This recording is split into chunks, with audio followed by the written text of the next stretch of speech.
आम ख़बर ॾींदालूं त एहतिसाब अदालत आमदनी खां वधीक मिल्कियत वारे रेफरेंस में अॻूणे नाणे वारे वज़ीर इसाक डार जा ॿीहर गिरफ़्तारी वारंट जारी करे छॾिया आहिनि।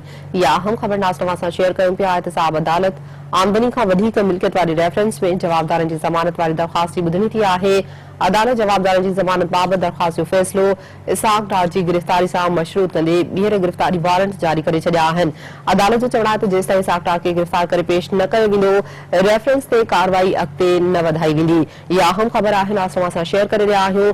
एहतिसाब अदालत आमदनी खां वधीक मिल्कियत वारे रेफरेंस में अॻूणे नाणे वारे वज़ीर इसाक डार जा ॿीहर गिरफ़्तारी वारंट जारी करे छॾिया आहिनि। तव्हांखे आगाह कंदा हलूं पिया। अदालत एहतिसाब अदालत आमदनी खां वधीक मिल्कियत वारे रेफरेंस में जवाबदारनि जी ज़मानत वारी दरख़्वास्त जी ॿुधणी थी आहे, जिते अदालत जवाबदारनि जी ज़मानत बाबति दरख़्वास्त जो फ़ैसिलो इसाक डार जी गिरफ़्तारी सां मशरूत कंदे ॿीहर गिरफ़्तारी वारंट जारी करे छॾिया। अदालत जो चवणु आहे त जेसिताईं इसाक डार खे गिरफ़्तार करे पेश न कयो वेंदो, रेफरेंस ते कार्रवाई अॻिते न वधाई वेंदी।